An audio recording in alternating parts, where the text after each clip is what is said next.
Peace and welcome to the culture right here on the Black Star Network. Happy Thursday, folks. Thank you so much for tuning in this afternoon. Folks, we got a lot of great conversations scheduled for you today. First up, we got to talk about some of the latest developments in the aftermath of Hurricane Ian as it has pummeled the state of Florida, and it looks like it's making its way to Georgia and the Carolinas. We'll bring you some of the latest details about what this massive storm has done to that part of the country. Also, can we talk about physician burnout? It is very, very real with all of these public health crises happening across the country. We say that these doctors and those who have been caring for us during this very, very important time of need maybe need some care for themselves.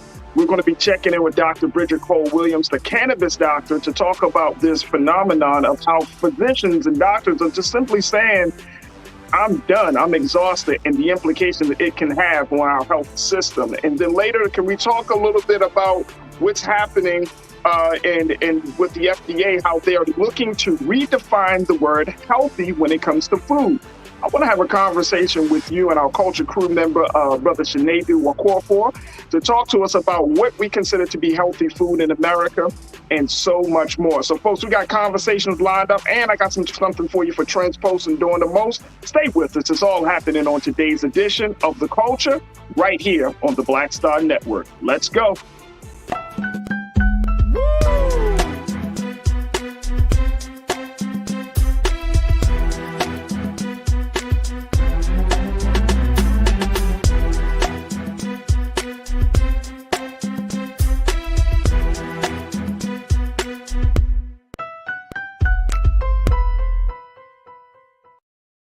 All right, good afternoon and happy Thursday, folks, and welcome to the culture here on the Black Star Network. I'm your host, Farajii Muhammad. Thank you so much for tuning in, and I hope to hear from you as we are having some big conversations today.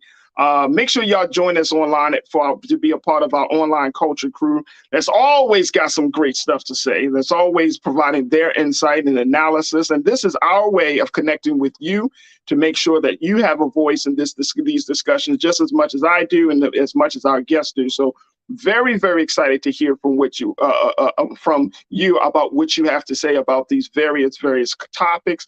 And I'm super, super excited to have you joining me today. Big shout out to Black Star Network. As always, folks, as we continue to have these discussions, make sure you continue to show your support for Black Star Network financially and otherwise. You can go directly to our website at blackstarnetwork.com, where you can support Black-owned media that's telling our story, pleading our case, and most importantly, having conversations that are culturally relevant to where we are right now. So make sure y'all go to blackstarnetwork.com and show your support. All right, first up, let's talk about Hurricane Ian. If you're in the state of Florida, man, my heart and prayer go out to all of those who have been affected by this hurricane, a massive storm category that almost hit Category 5 levels across in that part of the country. Storm winds of up to 155 miles per hour, folks. Take a look. I mean, if you haven't seen some of these videos, it's just crazy. Take a look at this. Hurricane Ian, one of the strongest storms in U.S. history. 2 million people in Florida without power, and they're saying that number could rise as more and more folks, as we're talking about the aftermath of the storm. 911 callers stranded in homes. I'm sure that by now, some of you probably have seen some of the videos on social media and in other spaces where you just see people trying to figure it all out, what to do. Homes flooded, businesses flooded, streets flooded. Governor Ron DeSantis has come out to say that this is some of the worst flooding in Florida history. And this storm is considered to be one of the 5th largest storms in U.S. history, knocking out power for over 2 million people. Now, some folks are saying that, like I mentioned, that the power knocked out was 2 million. I've seen just a few moments ago, Fox News reported it saying it's about 2.5 million people are without power in the state, and that number can grow. Now, in terms of casualties, and there hasn't yet to be a number to be determined if there were or if there are any casualties from this storm. But again, when you look at all of that has happened, especially in the southwest part of Florida, man, oh man, I just can't believe this. And the state of Florida is putting politics aside and asking for federal help. Of course, President Joe Biden has come out. He said some remarks yesterday at a conference that he would that the Biden Harris administration will be in full-fledged support mode to help those who have been impacted by this massive storm, this massive hurricane. FEMA came out and said, of course, that they will be on the ground to help those who are in need in that part of the country, and so much more. Now, take a look at some of these latest developments outside of the power outages of 2 million plus people. Take a look, folks. Check this out. USA Today also reported this, that in Naples, Florida, the first floor of a fire station was inundated with about 3 feet of water, and firefighters worked to salvage gear from a fire truck stuck outside the garage in even deeper water. There was a video that was posted by the Naples Fire Department. It showed the severity of the damage. Now, the other part of it is that Ian's strength at landfall tied to the 5th strongest hurricane when measured by wind speed to strike the U.S. 5th. It's tied with 5 other hurricanes that reach 150 miles per hour, 2 in Florida, 2 in Louisiana, and 1 in Texas. Now, this also, Hurricane Ian has brought up the conversation as we are looking at dealing with everything from damage, restoring the damage to looking for any type of victims of this hurricane. This also brought up the issue of climate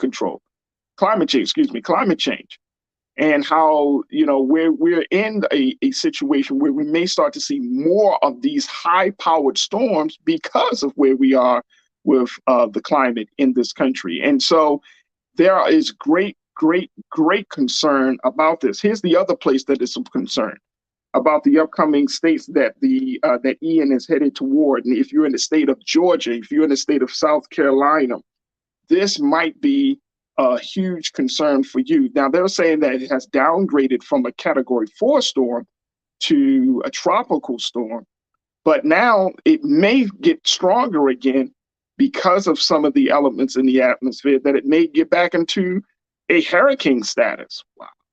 Wow.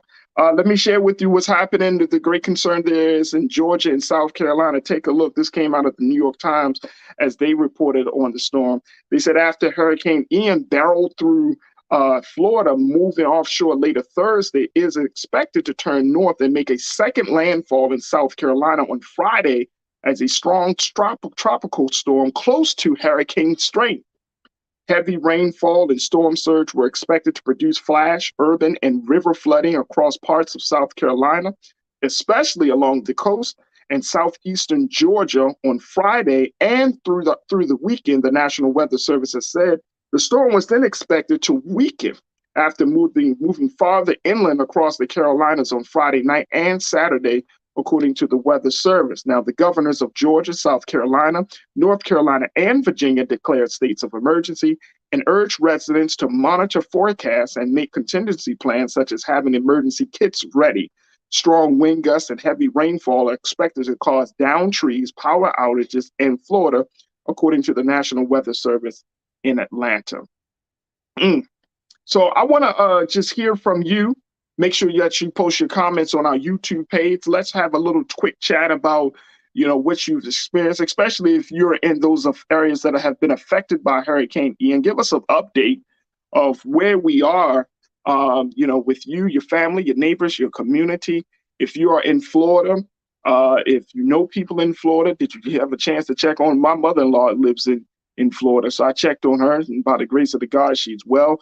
I have other family members that are in Florida. They stayed indoors. They kept themselves low. They kept themselves in place. And so when you see situations like this, you do not want to play games, folks. You do not want to play games. And one of the big things that was announced yesterday, that after a certain point, they closed down the roads, did not want people to be traveling or to try to leave moments before the storm hit. You're talking about wind storm surges as high as 12 feet. Take a look at this video of the bridge. I mean, this is what happening yesterday. Can you imagine trying to drive on a road like this? No, sir, not doing it. I'm definitely not doing it, folks. But I can only imagine you trying to get out of the state of Florida. Now, I'm not too familiar with Florida, so my Florida watchers, y'all tell me if you are able to check in today. how the movement of traffic getting out of Florida or getting out of some of the the areas that have been affected by Ian, how that has been, it will certainly be good. All right, let me check in with you as you are posting your comments, and folks continue to post your discussion points in our YouTube chat, on our streaming page on YouTube, on our Facebook page. And I just want to get a quick update from all of you, hopefully, and my prayers go again out to the families, out to the communities. I really, really hope and pray that everyone stayed safe and they weren't, the casualty count stayed zero, because these storms are so unpredictable, folks, so unpredictable. And so we can talk about the politics and all of that stuff, but at the end of the day, when Mother Nature calls, when Mother Nature speaks, oh, you best to listen. We got to all stop what we're doing and listen. Lenora, you check it in first time as we kick off this part of the discussion today. Lenora, you said DeSantis will deny climate change, but he won't deny that help, which is much needed, but making this a political issue on all conservative TV. Let me tell you something. This is the poison. The poison is that we take a situation that we have no control over, folks. And this has to be this is like the gift and the curse of Mother Nature, right? We have no control over climate. We have no control over natural disasters. We have no control over the weather, right? And so it's a humbling thing just as much as a scary thing, because we don't have control of it. We can't politicize it. We can't say it's your fault, this person's fault, or that person's fault. Tell that to Mother Nature. And guess what? Mother Nature's going to be like, I don't care. You know what I'm saying? Like, at the end of the day, Mother Nature's going to do what she's going to do. But I hope it doesn't become a political thing. And to your point, Lenore, one of the concerns that I have is that, if this is going to be the kumbaya moment that the Republicans really cares about the people, I hope this is going to be a situation where we saw it with Katrina, where Black folks and marginalized folks in the community did not get the help that they deserved to get, were left stranded. They did not, they weren't a part of the rescue efforts there. I hope that's not the case. I hope that's not the case. And I hope it doesn't get political. I hope it doesn't get political. If it does become political, it shows us where we are in this country, which would be a sad state of affairs. Lenore, thank you so much for your points. It's truly appreciated. All right, Shalinda, let's see what you got to say. You said a CEO in Florida told employees that it was a nothing burger and told them to man up and come to work. Shit. What?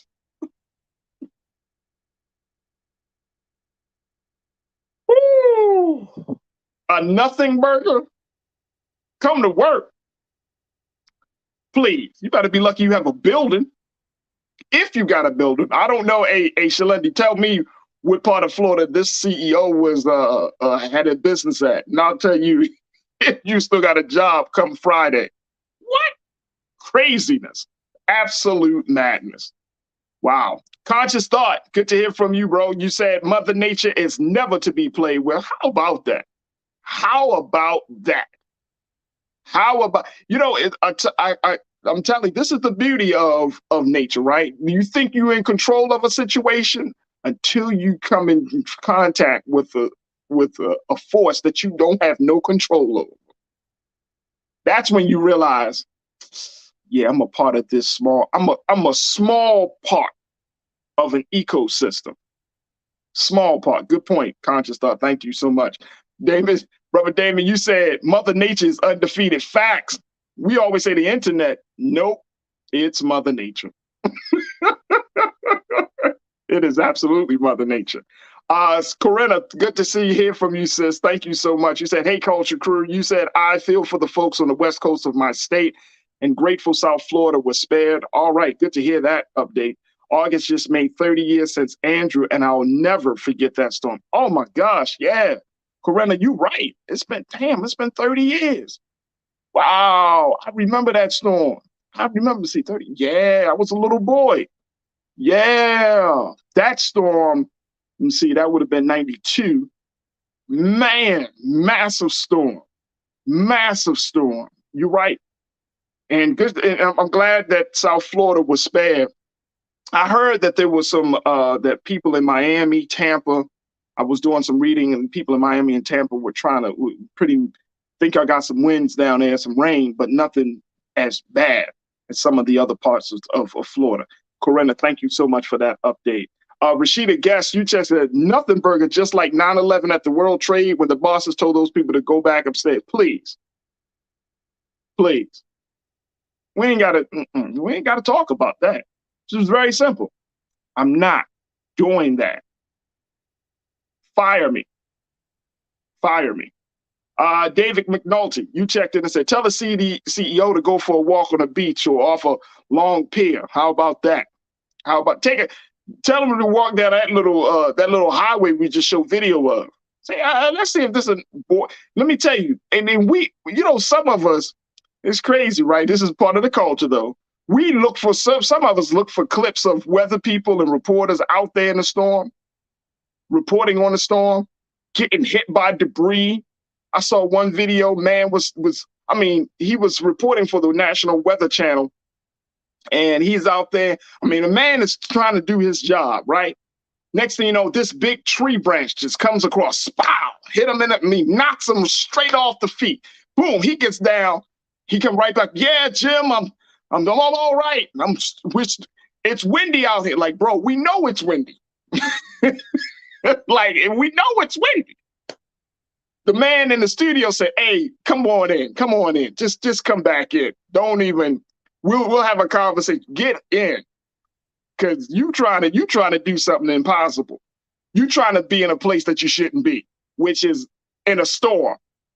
You know what I mean? Never understood that. Look, after all my years of media, folks, I never understood why folks will go out there to do that level of reporting. Like, nah, I'm not reporting on that. It's raining outside. It's windy outside. There's a storm. Back to you. It would be a very simple report from me. But, it's serious. This is very, very serious. And, again, if you're in the Georgia, Carolinas, they're saying even Virginia, if you're in these states, lock down, hunker down, don't play around with this. Don't play around. Take a look at more footage. We see it here. Hey, Keenan, please, brother, let's make that a little bit bigger. Let's see what we're looking at. Look at this, folks. Folks, I'm not playing. I'm not going outside. We're not playing with this. It's so unpredictable. Look at this, the wind and the storm surges on this thing. Feet upon feet high. Never seen nothing like this.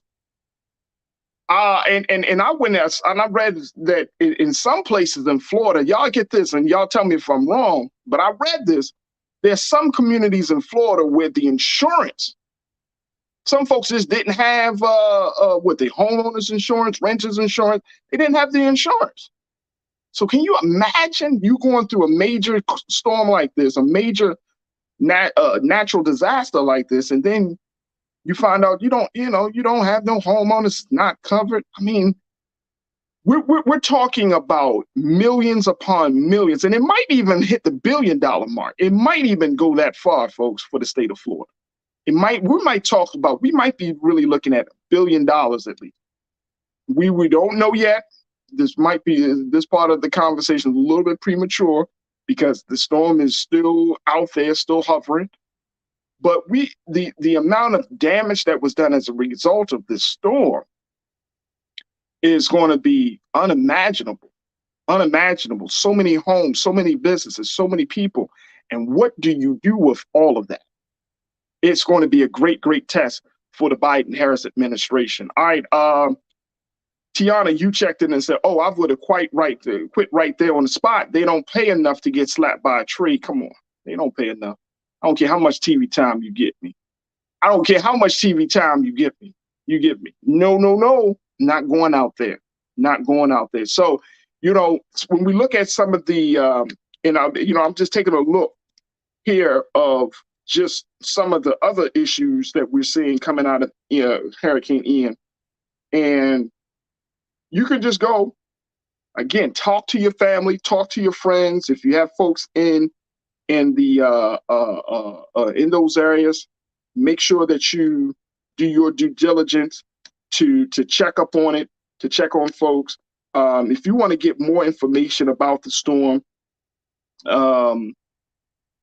you could definitely go to the White House. The White House, of course, the United States government. Let me pull up FEMA and Keena, let's pull up the FEMA website, bro, so that way folks can get some more information on who should be responsible. FEMA.gov. Y'all know Federal Emergency Management Agency for the U.S. They got it right there on their front page. Hurricane Ian, talking about life-threatening storm surge, significant flooding. And so there's some information that you should go to for FEMA.gov. If you want to also go to WhiteHouse.gov, and we're going to pull up this. There it is right there. Boom. There it is.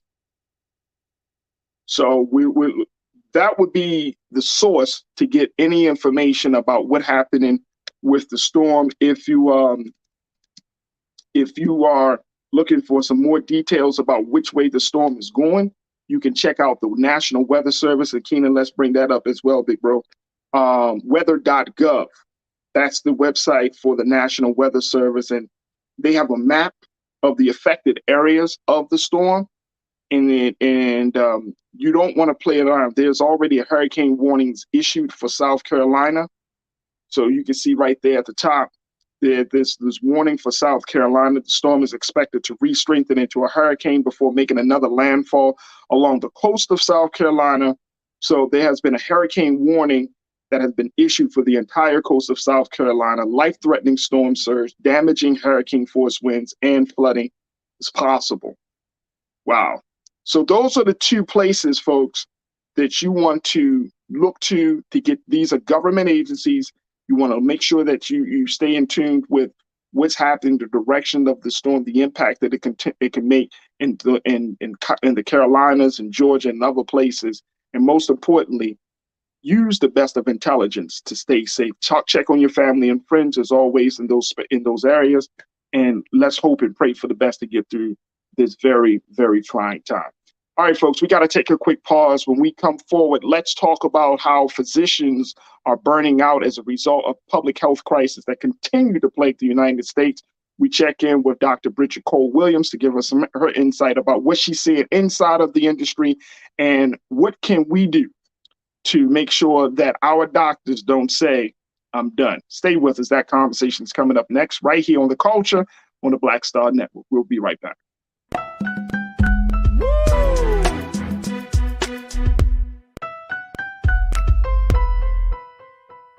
Hatred on the streets, a horrific scene, a white nationalist rally that descended into deadly violence. White people are losing their damn minds. An angry pro-Trump mob storms the U.S. Capitol. We're about to see the rise of what I call white minority resistance. We have seen white folks in this country who simply cannot tolerate black folks voting. I think what we're seeing is the inevitable result of violent denial. This is part of American history. Every time that people of color have made progress, whether real or symbolic, there has been what Carol Anderson at Emory University calls white rage as a backlash. This is the rise of the Proud Boys and the Boogaloo Boys. America, there's going to be more of this. Here's all the Proud Boys, guys. This country is getting increasingly racist in its behaviors and its attitudes because of the fear of white people. The fear that they're taking our jobs, they're taking our resources, they're taking our women. This is white fear.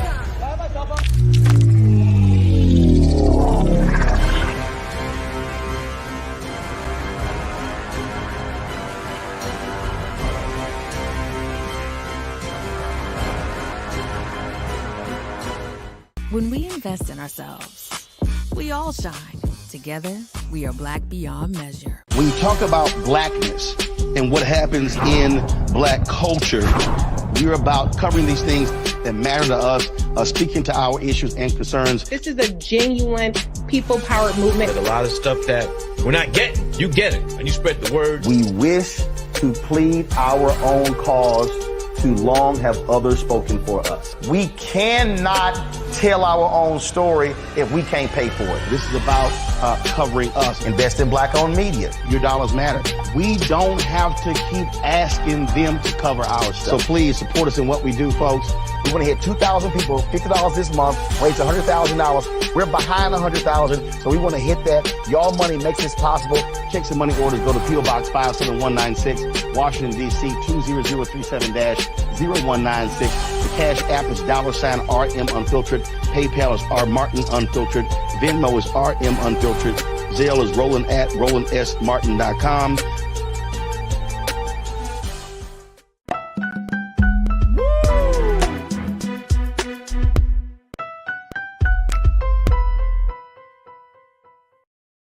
All right, folks, it's time for us to shift gears to talk about something that we had a little bit of conversation about during the height of the pandemic, COVID-19 pandemic, but now we're really starting to have even more in-depth discussions about the impact that public health crisis, such as COVID and other health crisis, from a national health crisis, has had on the medical community. More importantly, has had on doctors. Now, a number of folks that tune in, and I just seem to always have these discussions, right, with nurses, healthcare professionals, doctors, those who work in the medical industry are saying, look, not enough is being done to take care of those who take care of us.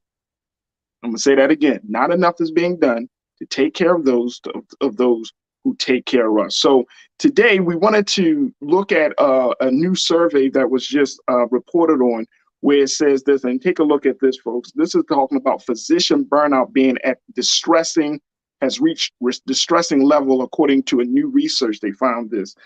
Take a look. It's according to the New York Times. They said, based on this new survey, that 10 years of data from a nationwide survey of physicians confirm another trend that worsened through the pandemic. Burnout rates among doctors in the United States, which were already high a decade ago, have risen to alarming levels. Now, results released this month and published in the Mayo Clinic Proceedings, a peer-reviewed journal, show that 63% of physicians surveyed reported at least one symptom of burnout at the end of 2021 and the beginning of 2022, an increase from 44% in 2017 and 46% in 2011. Only 30% felt satisfied with their work-life balance, compared with 43% 5 years earlier. Now, burnout among physicians has been linked to higher rates of alcohol abuse and suicidal ideation. This is the phenomenon of idealizing suicide as a way to relieve some of the burdens of life, as well as increased medical errors and worse patient outcomes. In May, the U.S. Surgeon General, Dr. Vivek Murthy, issued an advisory.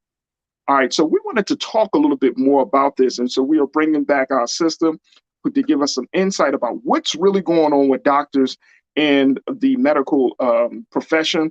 We have Dr. Bridget Cole-Williams, who is the author and a physician. She's author of the book Courage in Cannabis. She has been an advocate for cannabis, and it might be the relief that we need for some of these physicians that feel burned out. Dr. Williams, thank you so much for joining us again. How are you this afternoon? Wonderful. Thank you for having me. Absolutely. So, Doc, what's going on? I mean, we're seeing distressing levels of burnout among doctors. And I'm wondering, Doc, is this as a result of patient demands? Is this a result of the way the medical system is set up, the system and the demands that's put on doctors to perform, to do their jobs better? What is there one source, or do we need to say, okay, this could be a ton of different reasons for this? We got the doctor with us. Did we lose connection? All right, I think we will bring the doc back, Dr. Bridget Cole. There we go. Go ahead, Doc. Thank you. We have her, Dr. Williams. All right, we're gonna have Ken Keenan. I know you're working on it, folks. I want to hear your thoughts on this. Make sure you post your comments in on the YouTube and Facebook pages. What do you attribute to being the reason, and more importantly, Have you noticed this? Have you noticed there to be a burnout with physicians, especially those of you that work in the industry? All right, let's bring Dr. Bridget Cole Williams back in. Doc, you with us now? Yeah. Okay, awesome. I hope so. Awesome. You can hear me. We just have a little bit of it sounds like a little, at least over the last 20 years, an accumulation of issues that have happened over the last 20 years with patients' demands, the healthcare system demands. We have an issue where there are more and more medications, more and more research, decreased compensation for the physicians. We have really bad PR. People don't trust the health system and they don't trust their doctors anymore. And when you look at what COVID added to this, it only led to more and more problems for us. Physicians have always had a higher rate of suicide than the average population. And if you look at how the system has changed over the last 20 years or more, this is an issue that we need to address. Physicians are leaving in droves. Patients are leaving in droves, and we need to find something that brings our healthcare system back to a healthy place. So what does that? So how is that relieved?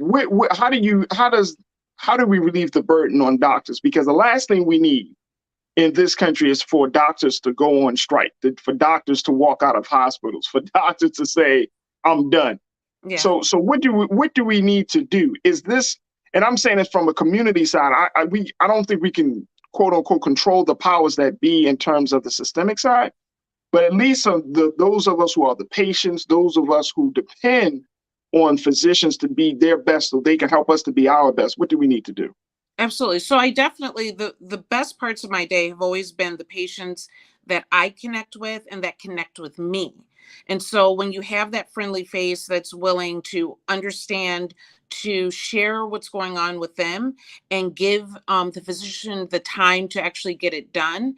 It's a service industry, but it's also a personal relationship business as well. And if we can take the time to build that relationship with our physician, I think the physician will feel rewarded at the end of the day.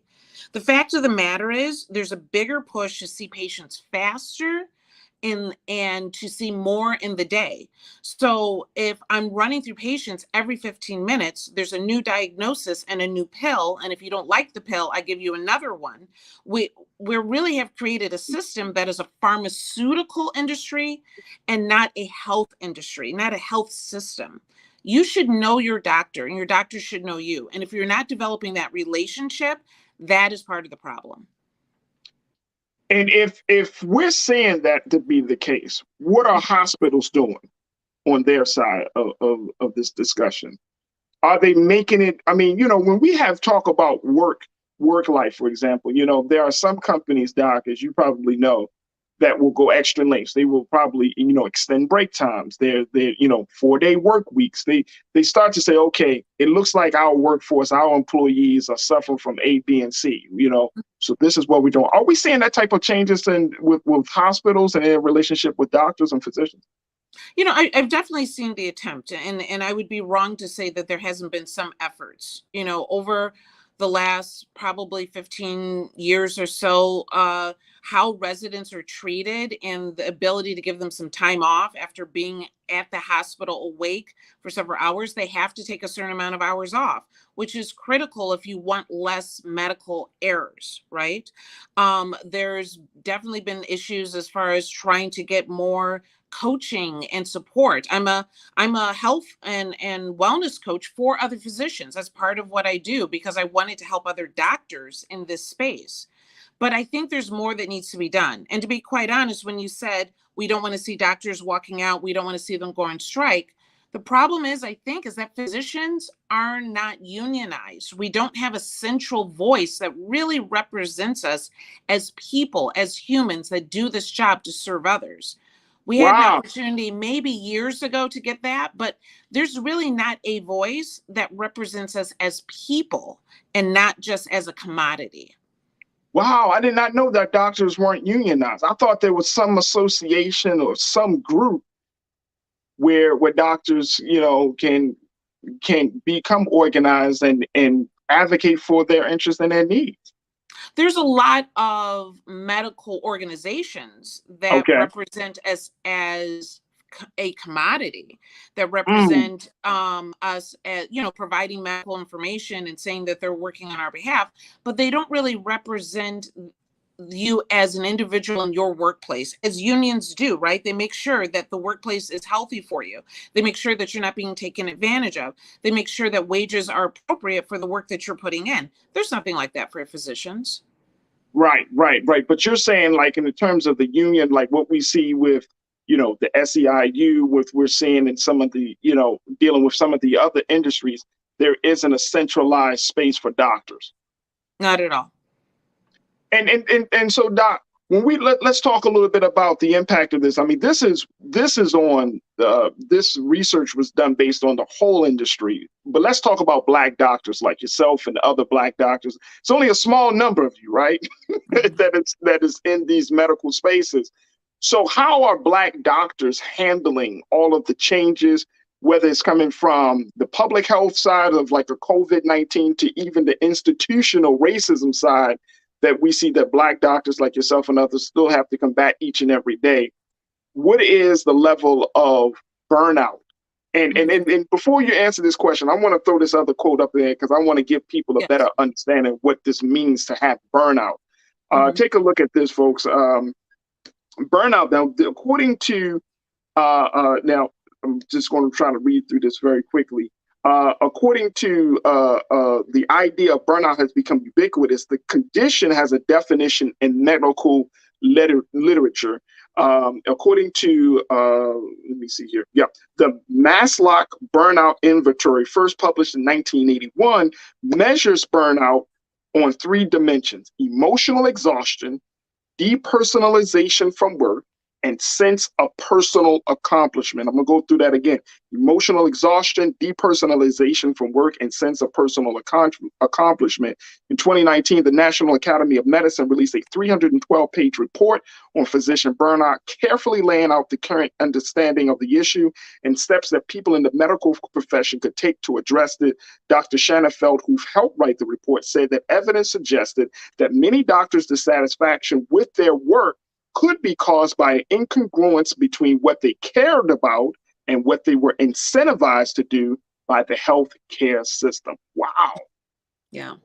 Wow. So you got emotional exhaustion, you're feeling disconnected from your work and sense of personal achievement.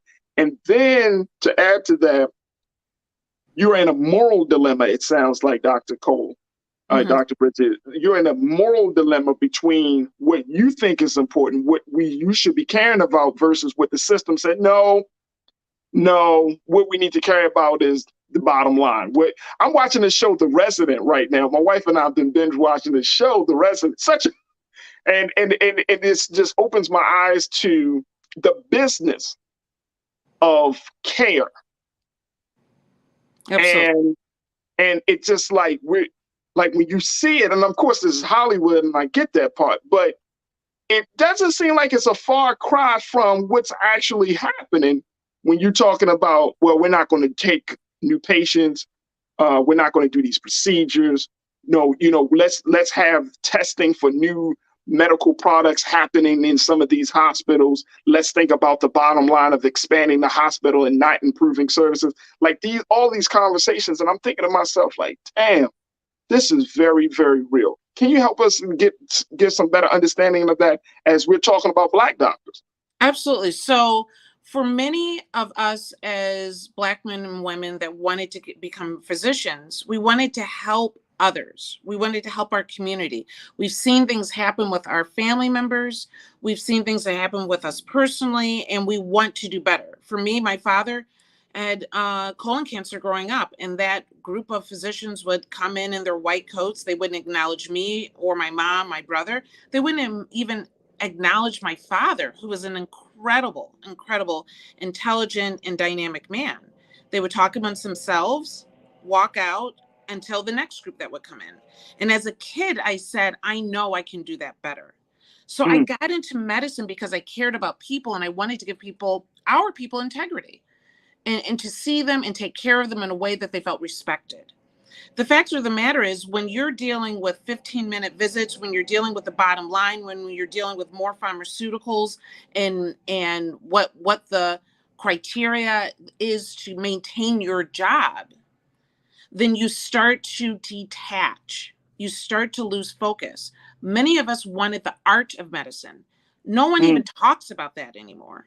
The art of medicine is seeing each individual and taking the medical knowledge, even evidence-based medicine. I'm not saying that we veer way off track, but you take that medical knowledge and you apply it to the individual that's sitting in front of you and really address them in a way that is something that they can take in and is right for them.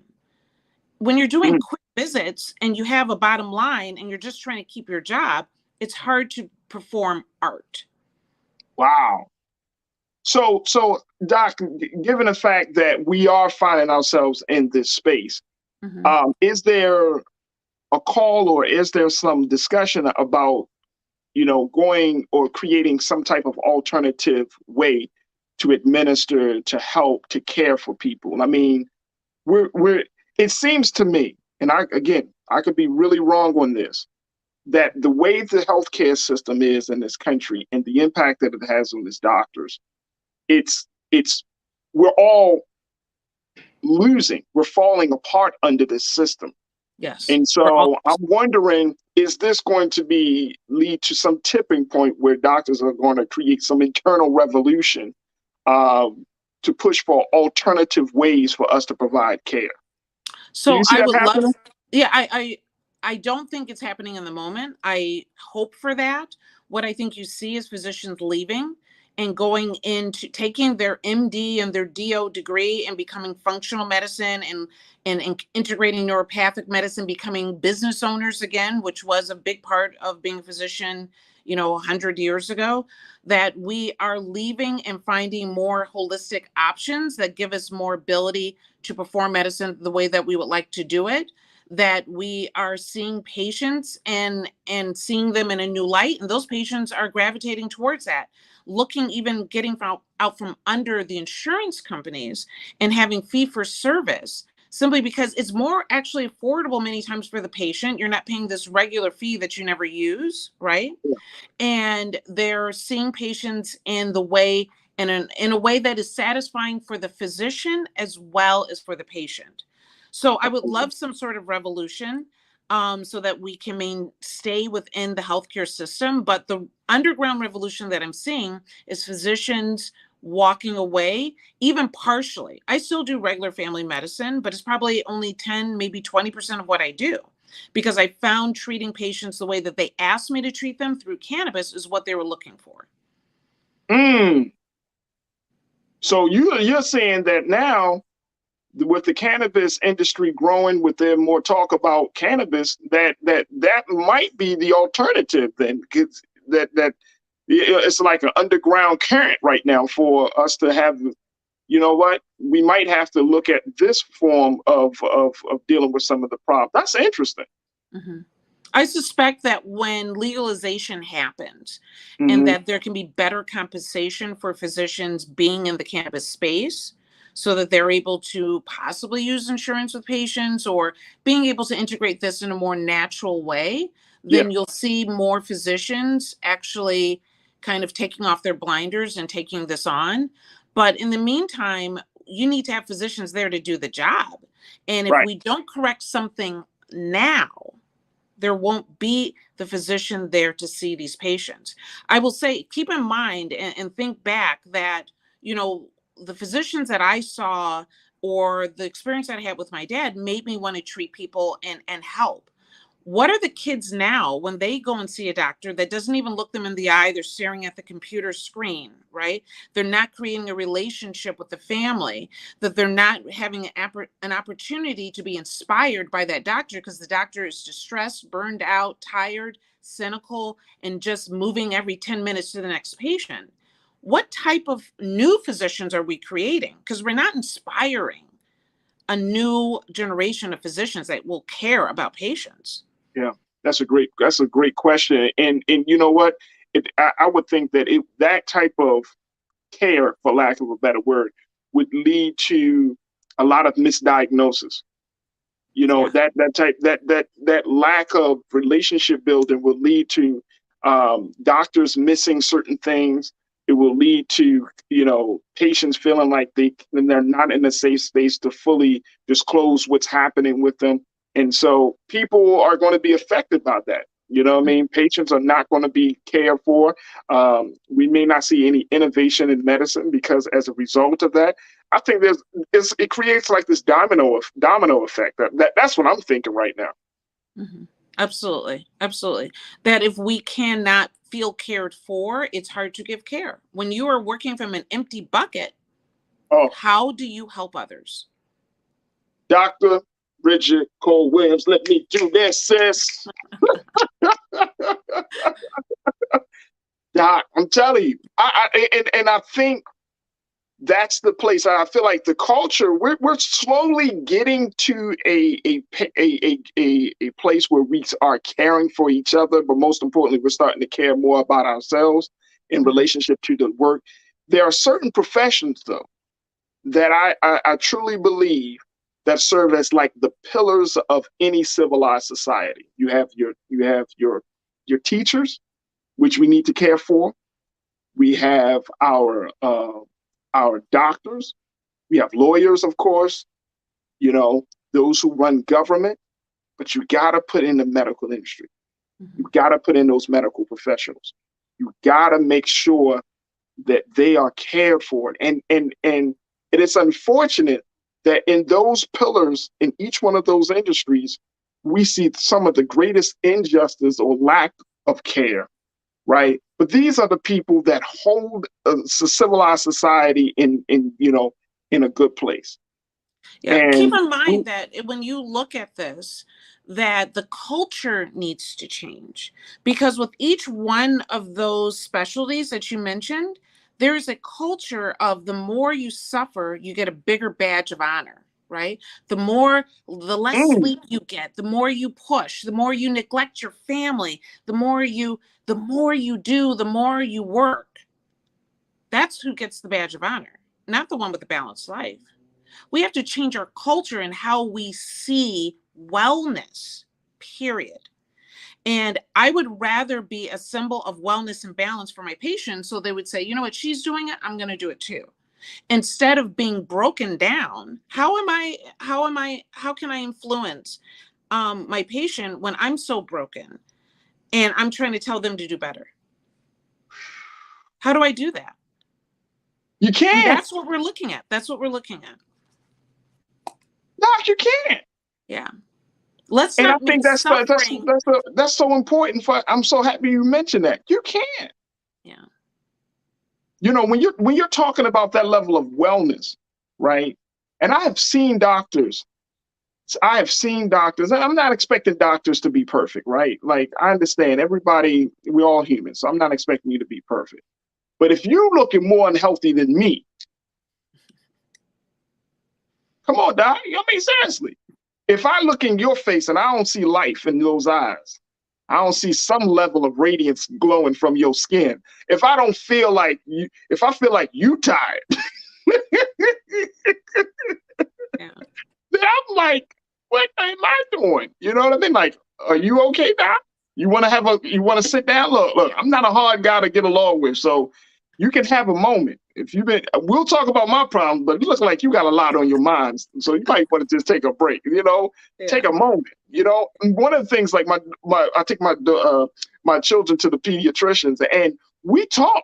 I mean, I know him. So I talk to him about family, talk about things that's happening.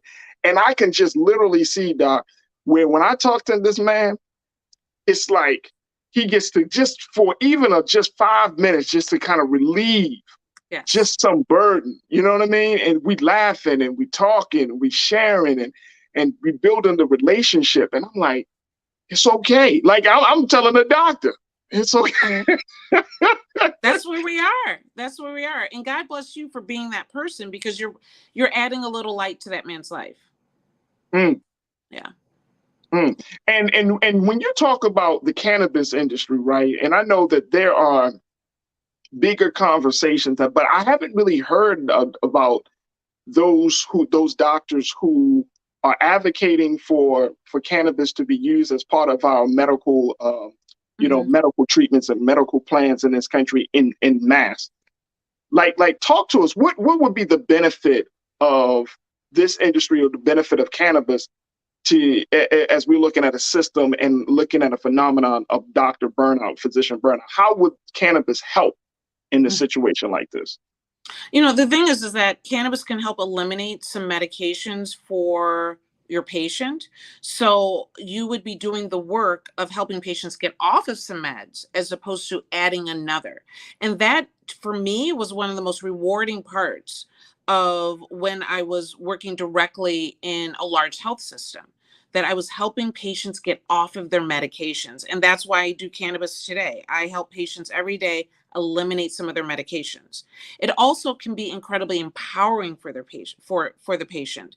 So instead of me just giving another pill and that you have really limited sometimes information about what's going to happen and how this works, I empower you to use cannabis in a way so that you know what your body needs, how to respond to it. And we don't have to sit around worrying about tons of side effects all the time, burning out your liver and your stomach and your kidneys. It's empowering. It feels safe. It allows patients to feel in control and help redefine what wellness means. And that's rewarding to a good physician. Doc, you stating the case very strongly here. Let me just share with you what some of our culture crew members are saying as we're having this discussion. It's a lively discussion happening on YouTube and Facebook right now. And folks, I always appreciate y'all joining me. Real Brooklyn, you checked in and you said it's hard work working on gunshot wounds. Plus, people are living longer and more violence, a lot more strict insurance directives, and a lot more BS overall when it comes to healthcare. How about that, Real Brooklyn? 100%. You said it amazing, that we're in a more violent world. We're in a more cynical world where mental health is such an incredibly difficult thing to get good care for right now. Even getting a good appointment with your physician is hard to do as well. And so what happens? Those people end up in the ER because they put off their healthcare. They can't get an appointment. And to be an ER physician now, it's a hard job. It's a hard job. And when you're looking at the insurance, and everyone's walking into that situation stressed. The physician stressed, the patient stressed. They don't know what type of bill they're going to get at the end of this. And they don't even know if they're going to get quality health care when they're there. It's an incredibly difficult and taxing position to be in. We should have some confidence in what our healthcare can deliver, and that's hard right now. Absolutely. Janelle, you checked in and you said, I am surprised that we have care providers after the COVID crisis because they really haven't gotten a break on any sustained respect. They barely have time for continuing education or research. Yes, that's a great point, Janelle. Thank you so much. And Dr. Bridget, when we look at, like, there hasn't been really a downtime from COVID. I mean, now we're talking monkeypox. Now we're talking all of this other public health issues. But I mean, and maybe there has been some movement, especially for Black doctors, to be like, look, because of so much controversy around, everything from vaccinations to going to see your local physician. So, can you speak about this? Like, have we seen any major movement of doctors leaving the industry as a result of COVID, or because of the ongoing trauma after trauma, crisis after crisis with no break? Absolutely. So we're seeing doctors and nurses leave healthcare. We're seeing people that were probably a little bit close to retirement saying, you know what, I'm going to just go ahead and retire at this time. Because yes, we had the COVID crisis, but we're now just in COVID management at this point. So it's not like it's over. It's not like people are still dealing with it. People are still dying. People are still dying from COVID. However you might feel about it, people are still dying from COVID. And the fear, and even with all of our immunizations and our boosters, and if you haven't done it, do it. If you have concerns about it, make sure you have the right information. I don't force things on people, but I definitely recommend know what you know to make the decision that you're making. Okay. Absolutely. And at the end of the day, I always still recommend, at this point, from this end, I still recommend vaccination. And so when you're looking at all of this happening over and over and over again, no, there hasn't been an opportunity to recover. And that's unfortunate. People often treat the medical community like it's military, but military have, service, and then they have a break, and they do service again, and they have a break. There's no break. A week's vacation is not a break. Not if you're putting in 60, 70 hours every other week and you get a week off. Your brain just can't make the distinction all the time. It's not going to be like, oh, I got a week vacation. I know for me, and this is just for a weekend, that I need a 3-day weekend, Doc, because by the time Sunday come around, I'm just getting into relax mode. Yeah. If you're looking at the people that are in the heart of intense medical management, there needs to be a tour of duty. And then when that tour of duty is there, there's an opportunity to really take that break. And I'm not saying, different healthcare systems do different things. ER physicians have always had days working and sometimes even a week off or more. I mean, they do realize something, but I don't know if it's enough. Right. Final comment that we got from our culture crew. This is, I think, is very important. Taylor, you checked in and said many Black doctors in my area are employees with these HMOs and group health organizations. They have to meet organizational goals. It's too expensive to have their own practices. For those of us, Dr. Bridget, who say, you know what, well, why don't Black doctors just open up our own thing? Why don't we just, we can create our own system, which I'm in favor of. But to break away from this current system to just create an alternative system, it has to be a smooth transition. So speak to that. Like, Black doctors possibly open up their own practices. You practice with the work that you're doing. That's not an easy thing. And is that a proper solution to what we're seeing right now? Is that the best solution, rather? Medicine is expensive and malpractice is incredibly difficult to afford. And so even when we look at physicians that do go off on their own, to be able to afford quality malpractice insurance for potential lawsuits, and we're in a sue-happy country, right? Everyone's looking for that big win like it's a lottery ticket. And so when that's the case, it's hard to leave. And when health systems help you be able to practice medicine, they can cover those costs. It allows you to have the latest equipment. It's expensive to be in the height and up to date with in the healthcare system when the bills are so high. So I love the idea that there are practices that are Black owned, and definitely there are practices that are. But a lot, as the comment was, a lot of us end up working for these, larger systems and are really cannot get away from the requirements and threats of insurance companies. Because keep in mind, you might bill for one thing, you're getting only a portion of that. Right. So people think that for every bill, that's what the physician's getting. Physicians aren't getting any close to that. Right. Because when you look at the malpractice on top of it, it's a difficult situation to be in. Absolutely. Final point. We had Home Drone and FPV. They checked in. They had mentioned in our chat. I am so glad to hear this because I supposedly have fibromyalgia. I am in so much pain that I literally want to jump out of a window. Medical help is so hard to get. Wow. Home droning. I'm wondering, with those who are watching who are suffering from some sort of medical condition and hearing this, and they're like, oh my gosh, like, what do I do? How do you first, what does home droning should do to be seen? And then how do we keep the hope alive, for lack of a better word, for us to get the right care at this time? Yeah, so definitely have that person reach out to me because there's a lot that we could talk about to get quality care, number one. Okay. Number two, fibromyalgia is a really difficult diagnosis because it's a diagnosis of exclusion. A lot of physicians don't really take it on well. I know that when I was in a large health system, because of the complexities of it, I would often have them go and see someone that was out of network, that was really dealing with holistic care, because I felt that they did a better job than what we were doing in our health system. So fibromyalgia is not easy. You need to have quality conversations with people that will take the time to have them to really get to the heart of it. And CBD, just to start, or cannabis is definitely a great option for that.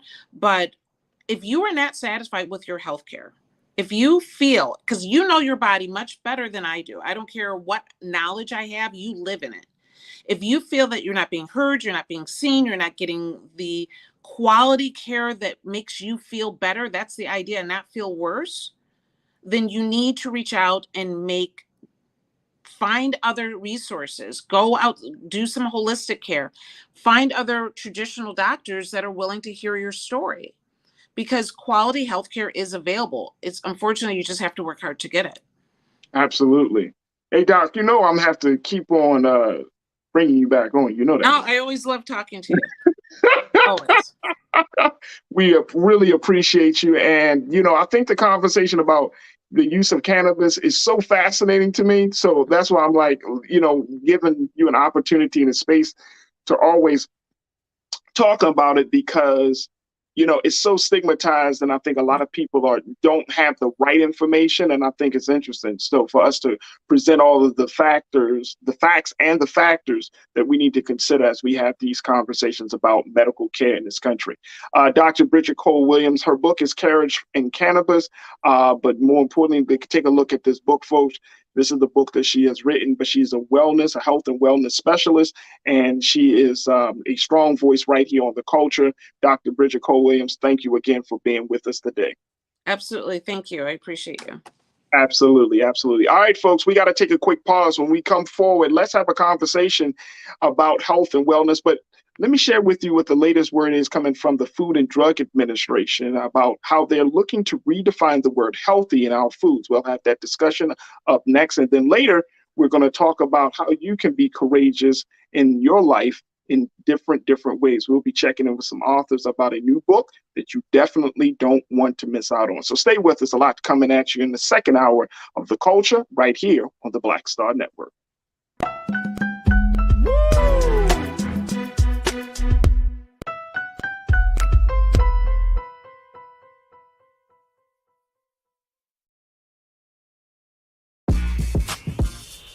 When we invest in ourselves, our glow, our vision, our vibe, we all shine. Together, we are black beyond measure. Pull up a chair, take your seat. The Black Tape with me, Dr. Greg Carr, here on the Black Star Network. Every week, we'll take a deeper dive into the world we're living in. Join the conversation only on the Black Star Network. I'm Deborah Owens, America's Wealth Coach, and my new show, Get Wealthy, focuses on the things that your financial advisor and bank isn't telling you, but you absolutely need to know. So watch Get Wealthy on the Black Star Network.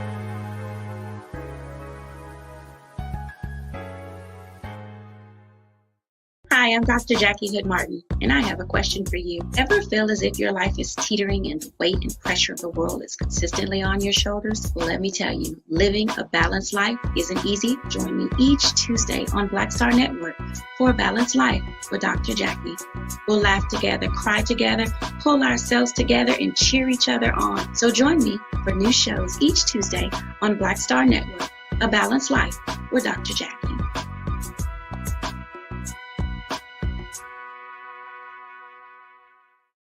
When we invest in ourselves, we all shine. Together, we are black beyond measure.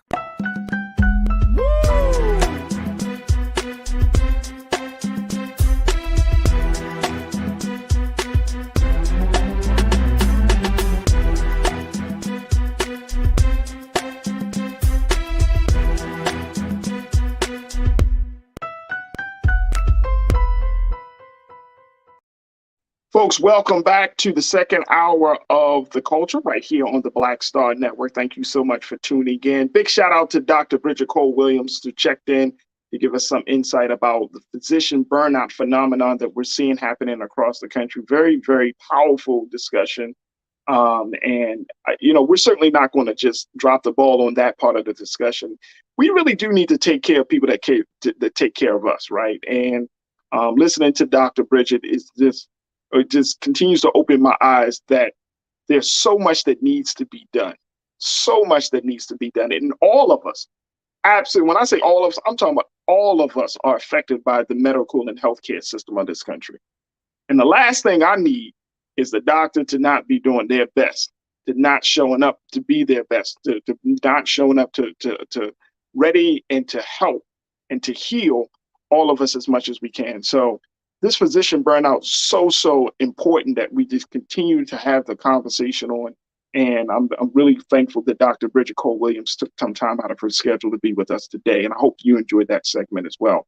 Also, folks, make sure that you continue the conversations with me. You can certainly follow me on all of my social media at The Real Farajii on Instagram, Farajii on Twitter, Farajii Muhammad on Facebook. As we have these conversations, I love to connect with you, follow back to the work that you're doing, the great things that are happening in your life.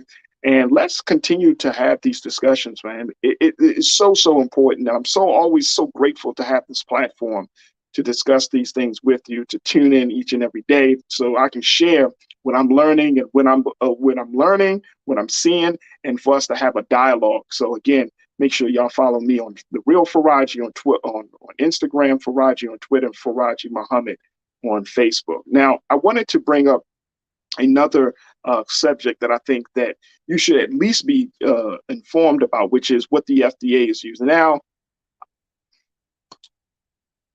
I will say that because we had a conversation on this show about the FDA having closed door meetings with pharmaceutical companies and basically pharmaceutical companies buying into getting the nod from the FDA, the Food and Drug Administration, on their medical products, right? We had that conversation. But this other conversation, which I think this is a side, this is going to be interesting to see how this flows and how this is going to happen. Now, let me just give you some context. The White House just had a hunger summit just a couple of days ago, right? I think it just happened yesterday. President Biden and Vice President Kamala Harris hosted this hunger summit to look at food, nutrition, and health and wellness, health in our country as it relates to food. Food is a big issue. Huge issue, folks. If we don't have a very, very real conversation about food, because food, and it's interesting, and this was brought up to me years ago, that we don't have an agency to just look at food. We have an agency that looks at food and drugs. And it's interesting that both of those things are under the one house. Food is very, very powerful. Let me share with you what the FDA is doing as they're looking to make some changes about how we define health in this country. Take a look at this, folks. The Food and Drug Administration, they announced some new rules yesterday for nutrition labels that can go in the front of food packages to indicate that they are healthy. Now, under the proposal, manufacturers can label their products healthy if they contain a meaningful amount of food from at least one of the food groups or subgroups, such as fruit, vegetable, or dairy, recommended by the dietary guidelines. They must also adhere to specific limits for certain nutrients such as saturated fat, sodium, and added sugars. For example, a cereal would need to contain 3/4 of an ounce of whole grains and no more than 1 gram of saturated fats, 230 milligrams of sodium, and 2.5 grams of added sugars per serving for a food manufacturer to use the word healthy on the label. Now, when we look at this, take a look again. We're talking about giving a new definition of healthy. And I'm putting this out there, but I want us to come back to it because I want to kind of go in depth around this conversation about, are we doing ourselves a due diligence on healthy food? Now I've eaten meat. I've stopped eating meat. I've get back to eating meat. I've been a vegetarian. I've been a vegan. All of those things. And food, determining what's healthy in this country, what is considered to be acceptable. I feel like this is just one of the biggest conundrums. If you know, and like I know, and I'm sure some of you probably already know this, that really, when we talk about health and wellness, it always starts in the kitchen, right? We know this. America knows this. The FDA knows this. But it's also in the kitchen. The kitchen can be the source of life, or it can also be your reason for death. I'm gonna say that again. The kitchen can be a source of life, or it can be the reason for death. And so it's interesting that we're going to see some new conversations about food, or what's deemed to be healthy based upon these new metrics that the FDA is outlining. Now, this is being proposed. This is being proposed, saying that, essentially saying it's not law, it's not etched in stone, but that this is something proposed to manufacturers of cereals and milk, of packaged goods and all types of food, right? And I'm wondering, how many of you actually take time to read the labels? How many of us actually take time to determine, to look at the count of everything from sugars? One of the things that we don't allow in my house is high fructose corn syrup. You know what I mean? Because we found the detrimental impact of how that adds to weight gain, unnecessary weight gain. How many of us are doing our due diligence? And I mean, be honest with yourself, and you ain't got a lot of meat because I'm not in your home. But how many of us actually take the time to try to figure out what the best foods are?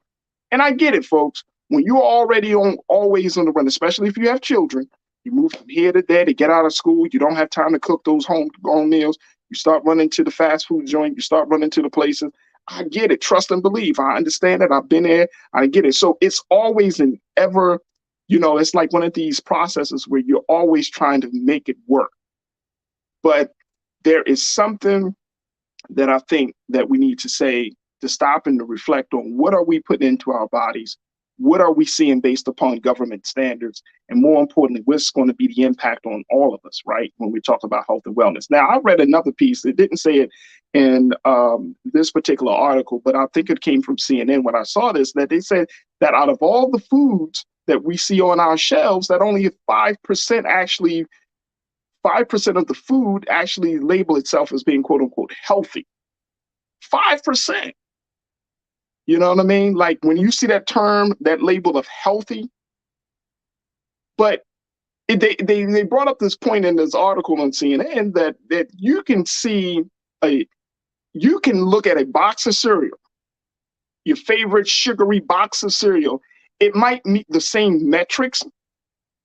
It might meet the healthy metrics of the FDA, and so they can say healthy, versus something else like a piece of meat, like a piece of salmon. They might say, you know what? It doesn't have healthy, even though that piece of meat is much healthier than a box of cereal, right? So we're in a time that we have to be more vigilant about the foods that we eat. We have to be more vigilant about what we're putting into our bodies, because as we know, you are what you eat. Remember that term, that mantra, but more importantly, it affects everything that we do. Especially, and here's the thing, folks, here's the pushback that I see, especially within our community, that it takes Black folks so long to move in a different dietary direction when it comes to everything from veganism, vegetarianism, lactose intolerance, being gluten-free. We seem to be so slow on moving into a different dietary direction. And I think it's killing us. To say it bluntly, it's killing us. We hold on to food. And I think that it is important that we're going to try to do our best to try to get a dietitian on it, because we know that the relationship that one has with food, that you have with food, that I have with food, it's not just about being hungry, physically hungry. There's something else to it. There's a There's an attachment, emotional attachment, psychological attachment. And so there has to be a conversation about healthy foods. All right, let me hear your thoughts on this very quickly, because folks are checking in. I would love to hear what you say. Fraternal House, you checked in and said, how many Black women still fry with Crisco?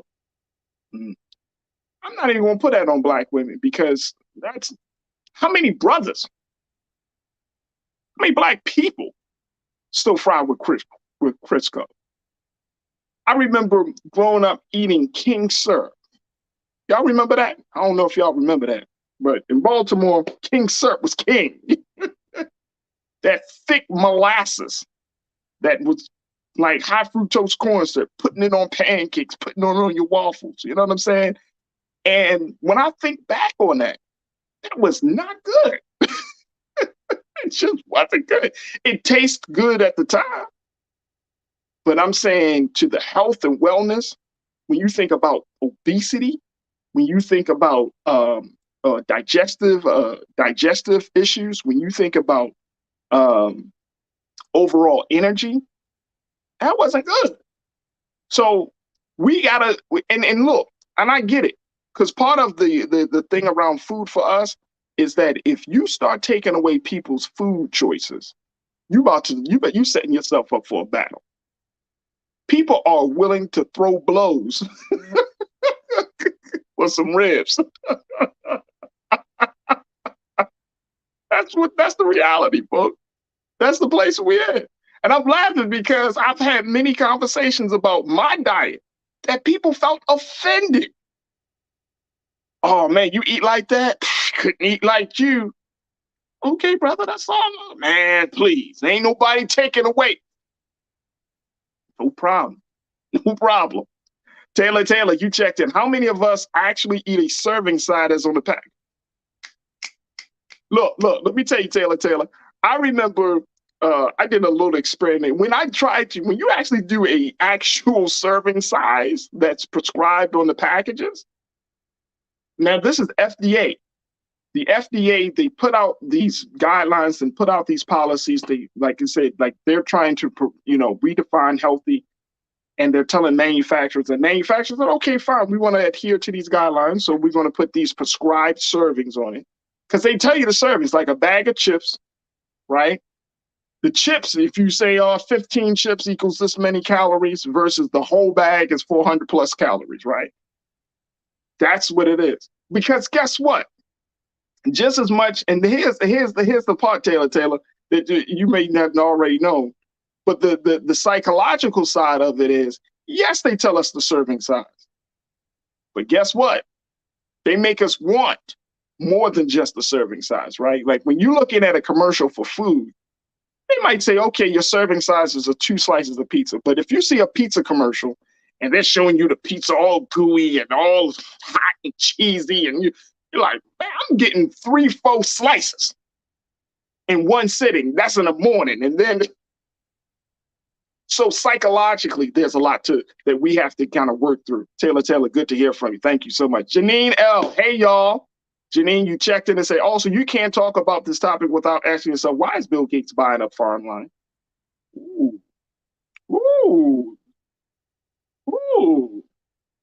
You know why? Food distribution is a major, major lobby in this country. And I hate it. I hate everything going back to politics, but money.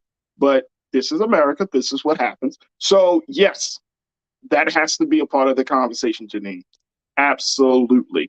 Thank you for checking in. Precious Mitchell, you said an article I read says it's harder to change your eating habits than your own religion. Damn. My fault. Like, what? So you mean to tell me we can stop believing a fundamental truth such as religion, right? Because all your religions, they have fundamental truths to it. All your major religions and stuff, right? You mean to tell me that is easier to change, a fundamental thing about nature, fundamental things about spirituality, fundamental things about God is easier to change than your diet? We got some work to do, folks. We got some work to do. Precious, I appreciate you bringing that point up. Wow. Never heard that one, but if that is the case, man, we got some work to do. Michelle Ray. Michelle, good to hear from you. You said, as you get older, the body's metabolism slows down drastically, and the fat is harder to lose, have to stay physically active. Right. But here's the thing, though. Here's the thing. We're living in a time, Michelle, and this is why I think that we need to have this a much more in-depth conversation, and why I just wanted to kind of put this out there for us to start thinking about, is because even if you try to eat the best food, right, it costs more. Even if you try to eat the best food, right, you got to ask yourself, by whose standards is this considered to be healthy?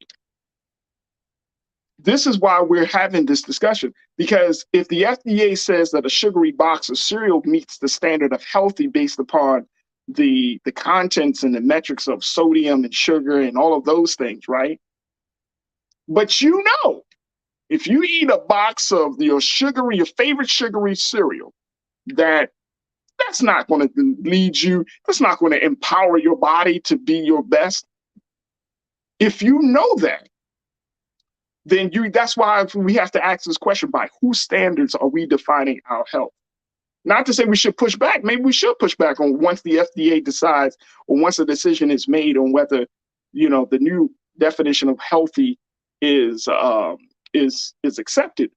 But you got to ask, healthy to who? That's the question. Michelle, thank you so much for checking in. Vincent Morales, you checked in and said, my friend was on a diet. I went to grab his food and now he growled at me with hate. Damn.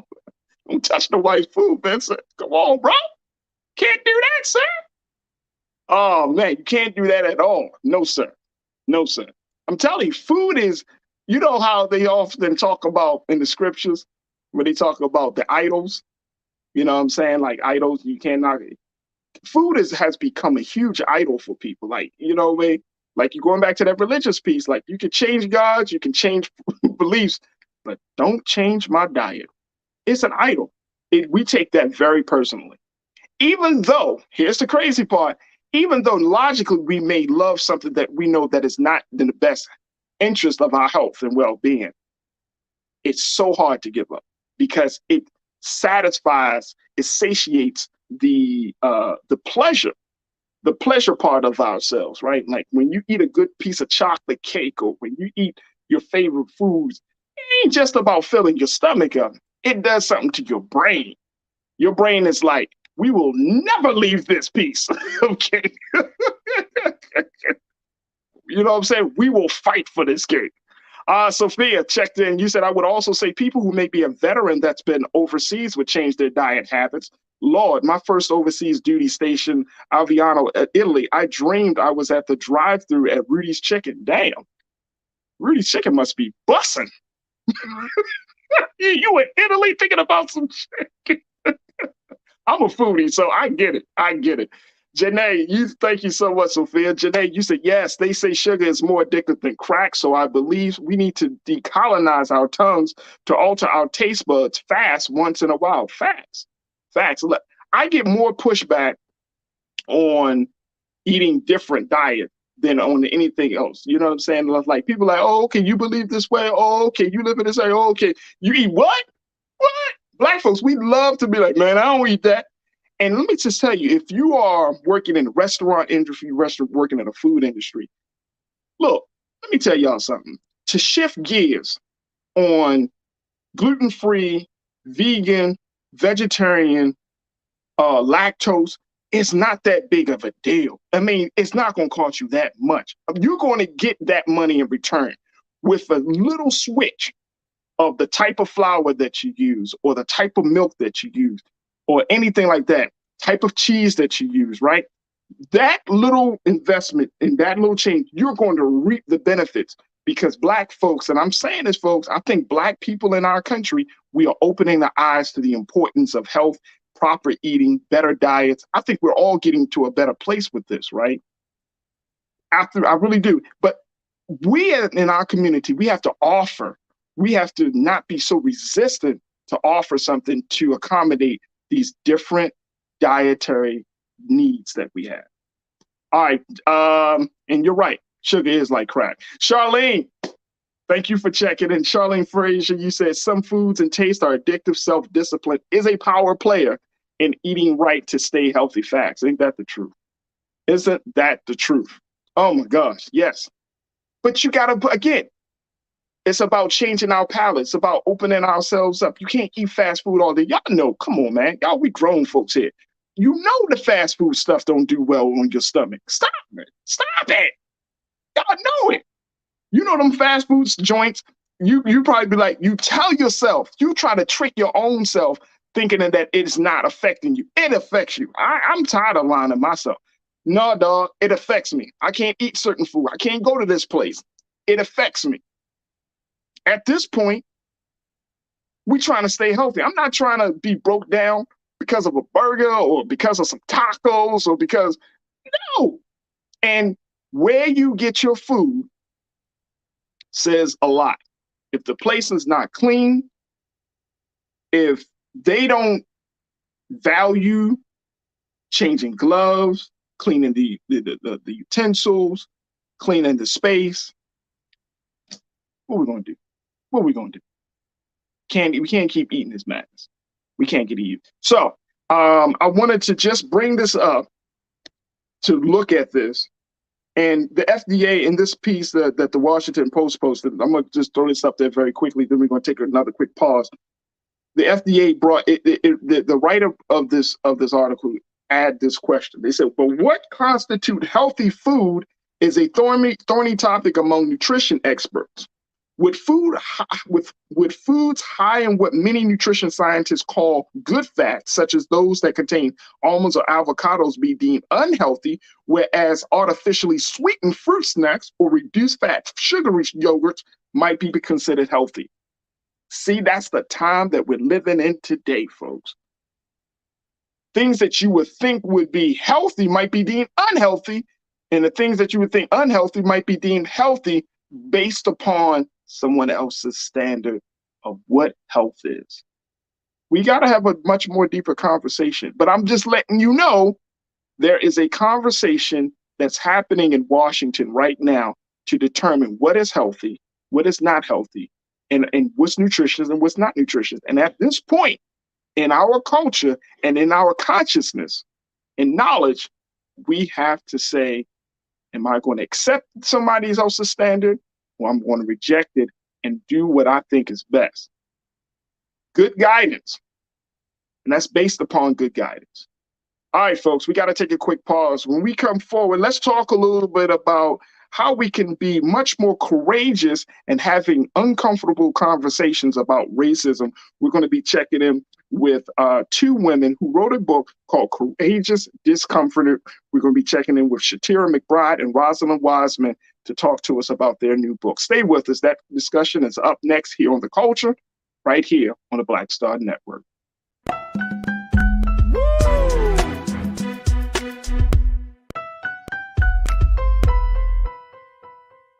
When we invest in ourselves, we all shine. Together, we are black beyond measure. Don't you think it's time to get wealthy? I'm Deborah Owens, America's Wealth Coach, and my new show on the Black Star Network focuses on the things your financial advisor or bank isn't telling you. So watch Get Wealthy on the Black Star Network.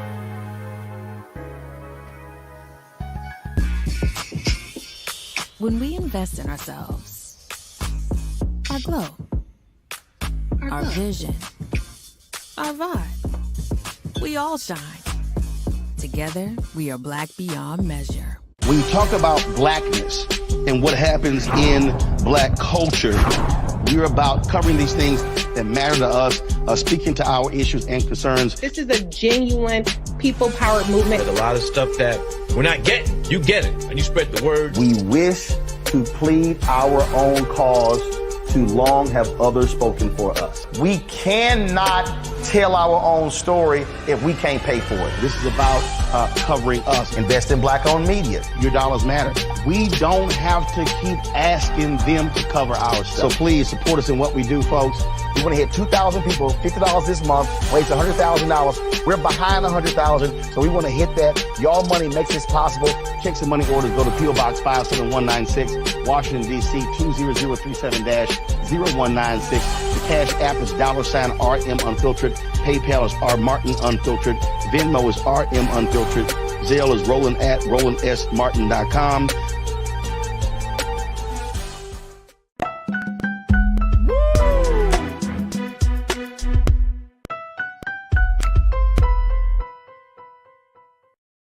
All right, folks, it's time for us to have our final conversation today. And I wanted to have one about the big issue of racism. We're going to be talking to two women, Shatira McBride and Rosalind Wiseman, to talk about their new book, Courageous Discomfort, how to have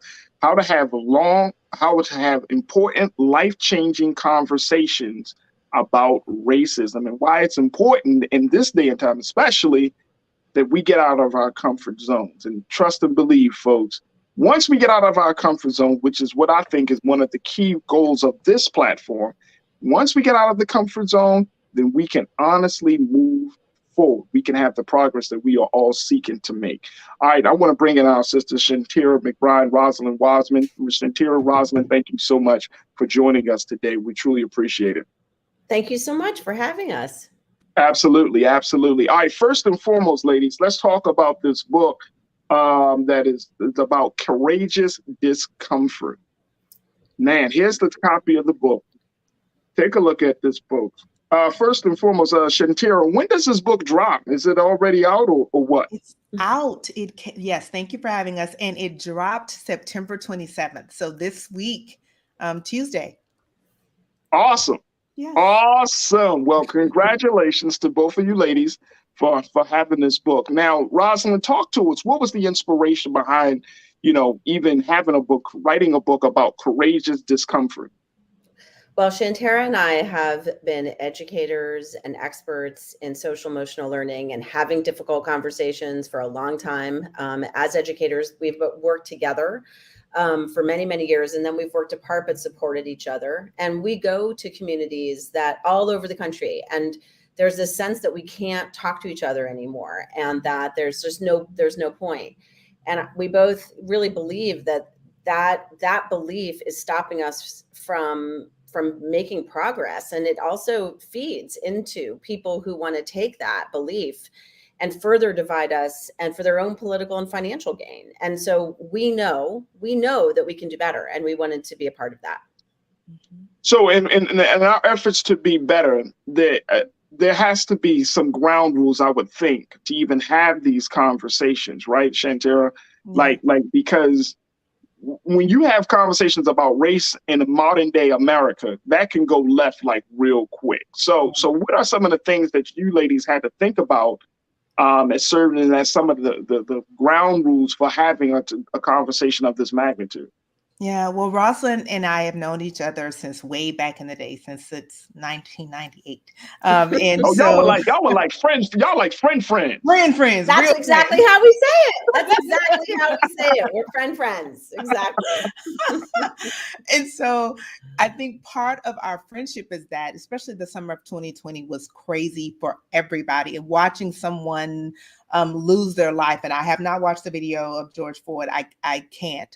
But being able to share with her some of the text messages I was receiving, some of the emails, and well-intentioned white folks asking, should I send you dinner? Should I send you flowers? What can we do? And it was like, this is not it.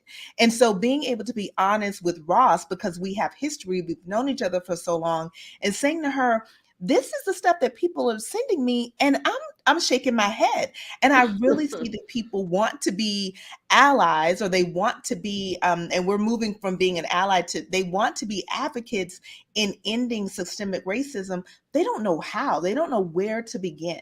And so we decided to write the handbook for people who want to know how, but don't know where to begin. So when do we begin with this? What's the first couple of steps, Ross? I'm gonna call you Ross because now we friends at this point. You can.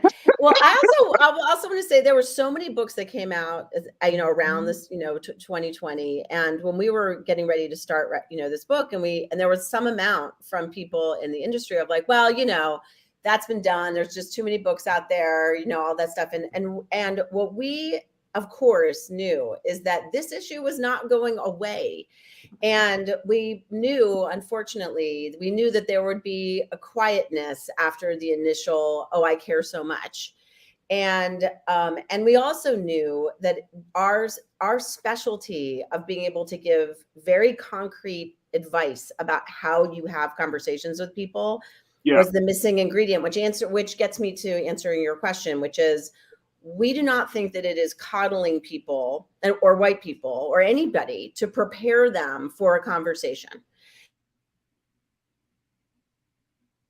So much baggage and all different kinds of ways to the conversation. We've got to get them skilled to be able to have it so that they can hold themselves accountable, so they can actually make a difference in their lives. And so, and in other people's lives, and address some of the systemic racism and the institutional things that we're up against, and in our day-to-day lives, in our day-to-day relationships.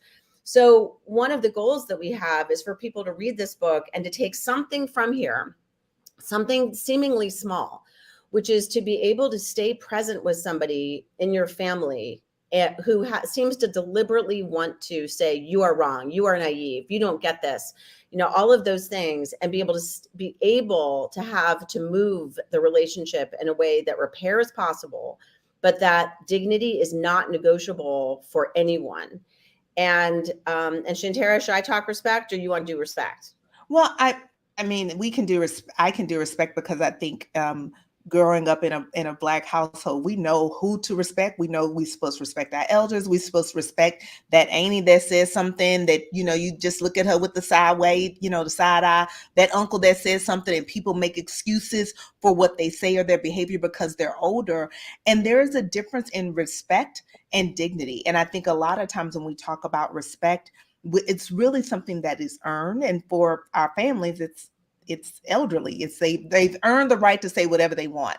Right. When it comes to treating people with dignity, that's something that's not earned. That's something that you get because you take a breath in this world.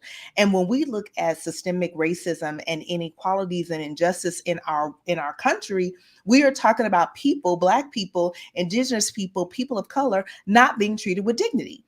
And so a lot of times, white people really run away from the word racism, and they don't want to hear that the R word is such a bad word. And so I found that if I say, okay, let's talk about dignity, because that's a good word, that's a safe word. And so when you are talking about people being systemically harmed, or when you talk about people being mistreated, when you talk about the rate of our prisons being filled with Black and brown people, when you talk about the inequality from police, let's say that person is not being treated with dignity. Is that better? And also, Shantara, so I want to say that dignity is not a soft word. So So it's not pulling away from what's really happening to call it that. It's that it is saying it is the affirming of someone's right to be somewhere.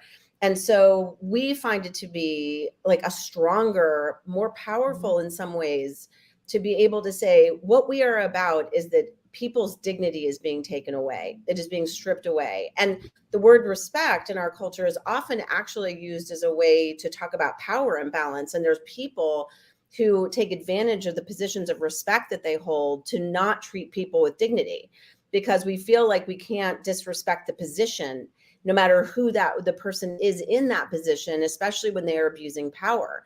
And so it is really important in our, and also one other thing is that when you're not in that position of respect, you feel that you can't speak against that power, that authority, because you know you will not be taken seriously because the institution will go up against you.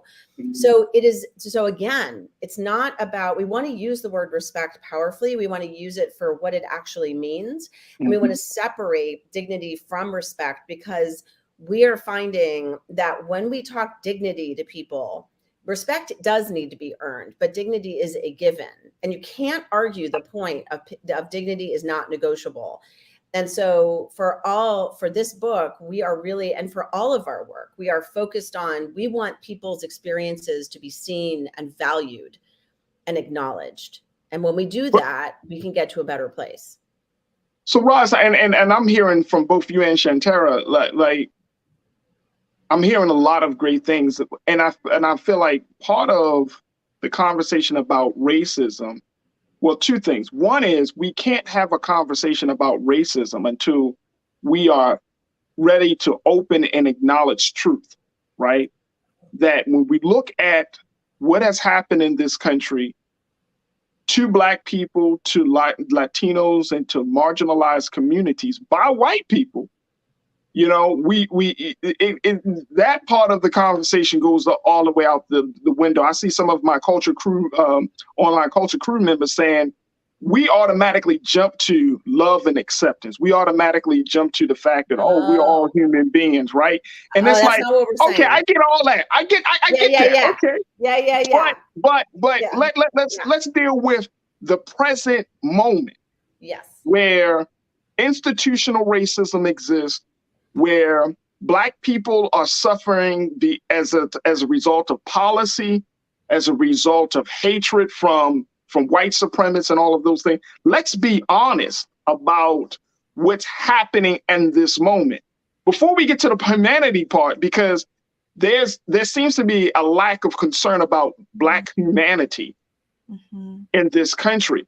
And I'm saying to Roz, how did we get white people to be honest, to accept this truth, and why are Black people always the ones that we got to make the first step to deal with racism when we're the ones that are oppressed by it?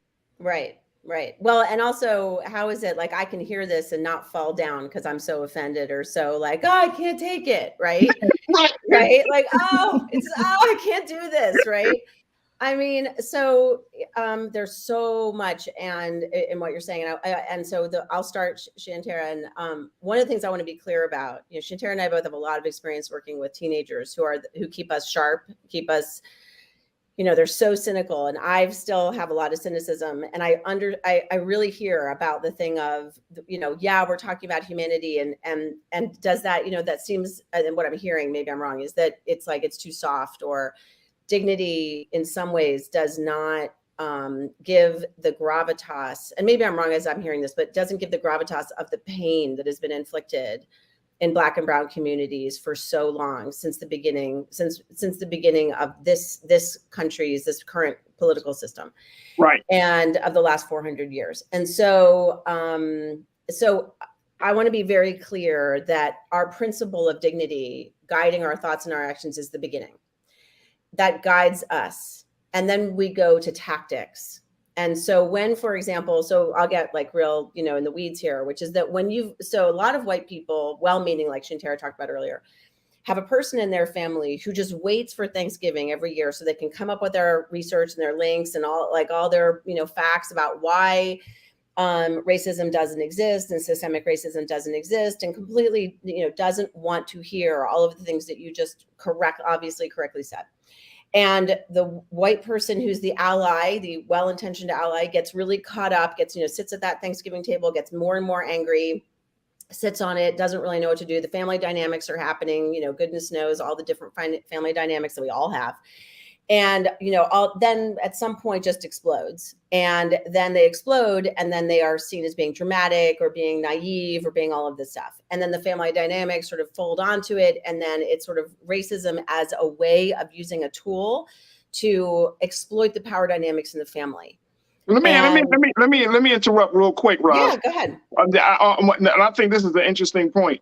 Do white people, you're saying white people are talking about racism even at the dinner table? Is that what I'm hearing from you? Is that something? Yes, and I'm not trying to be funny. I'm not trying to be facetious at all. I'm trying to be real, because I think surprising to you. To my Black audience, they probably be like, "What? Y'all talking about this at Thanksgiving?" So you got white people sitting around a table And Yes. and look, I'm not making a broad stroke that all white people think the same. So I know that there are varying levels of There are a lot consciousness. of people over Thanksgiving table who are starting to dread Thanksgiving dinner right now because of the dynamics that I've just described. Wow. Because they're going to be told they're naive. They're going to be told, well, our family was Irish and we came from Ireland. And by the way, one of the things that's so incredible is how the civil rights movement in this country was inspired so many other civil rights movements around the world. For example, in Ireland. And so it's when there are family dynamics, and these are power dynamics, right? And I'm telling you, yes, there are people. We're at UT right now. We had a conversation. A young woman asked us yesterday about who is white, saying, I'm going to have this problem. I'm already dreading it. And we want to be able to give those people a way to, with dignity, with strength, with competency, repair, but keep themselves safe and advocate for themselves and for the understanding of acknowledging the dignity, the right of dignity for Black and brown people, that they can sit at the dinner table, and when it gets heated or when that person tries to get them all heated up, that they have the skills to be able to say, look, this is clearly a really important issue for you, and I want to have this conversation. We are not going to be having it right now. So when do you want to have the conversation? We can have it after dessert. We can have it tomorrow morning for, whatever, but do you want to take a walk tomorrow morning? But we're not having it right now. Ross, so you're saying basically some folks like yourself and others, y'all be like, we can have dinner right now, but trust and believe we can come back to this issue. So I'm gonna set an appointment for this ass whipping. We can do this now and stay and go to war, or we can have this cheesecake and some coffee. And do this which later. Is why because people are not going to Thanksgiving dinner anymore. They're dreading they're dreading it. So we can and it doesn't mean that we're not holding that person responsible. What we're saying is you want to have this conversation. This is clearly important to you, and we can have it. When do you want to have it? I'm going to say that we're not having it right now, but when do you want to have this? And that respects the position, right, of the person. But it also says, I'm not somebody to be trifled with, and I'm going to also take care of myself so that when I do have this conversation, I'm going to have the best chance of being taken seriously and hold myself strong. Yeah. This is fascinating stuff, ladies. Let me just tell you. No, I'm serious. And the reason it's fascinating because I've read I read White Fragility. I'm reading, and Brother Roland has had a number of Jane Elliott and Tim Wise and other whiteness scholars on to talk about his new book, White Fear, is talking about this very issue. I mean, we're having a very different conversation. And one of the things that I'm learning as I'm understanding and taking a look at the culture is that white people actually are diving deeper into trying to uproot racism and white supremacy on their own. And just as much as we're having the conversation on this space and this platform talking about the impact of white supremacy, I believe that there is another set of conversations that are happening among white people about the origin and the sustainability of white supremacy, right? And its impact on white people. Because you can't have all of these, and I'm going back to you with this one, Shantara, you can't have all of these power dynamics that are at odds with one another. And then the foundation of this country, without the foundation of this country truly being uprooted and questioned and most importantly, changed. You can't do it. Absolutely. This country has to come to grips with its history, and this country has to come to grips with where we are based upon how we got to this place. Yeah, one of my favorite statements, and forgive me for cutting you off, but one of my favorite statements is when white people say slavery was so long ago. And I look at that excuse, or I look at that get over it, or we're not there now, or I've never been mean to a Black person in my life. But that slavery was so long ago is one of the favorite go-to statements. Right. And it's one of those things where if you look at what's happening in our country systemically, when you look at jobs, when you look at our prison system, when you look at our police system, when you look at all the systems and institutions that were set up, that foundation is trash. And you can't build anything good on trash because it's still going to smell like trash. And so this whole idea of not of the excuse that slavery was so long ago, so get over it, is something that can no longer be used because it's still present. It may not be chattel slavery. It may not be, different labeled water fountains. It may not be sitting in the back of the bus, but it is still, we still have systems that were built on that foundation. And so I think politically, a lot of white people are having conversations around dinner tables. And I love there was a comment that said, are they having this conversation once a year because that's not enough? You are absolutely right. It should not only be happening, at holidays, when we get to the end of the year, it needs to be happening all the time.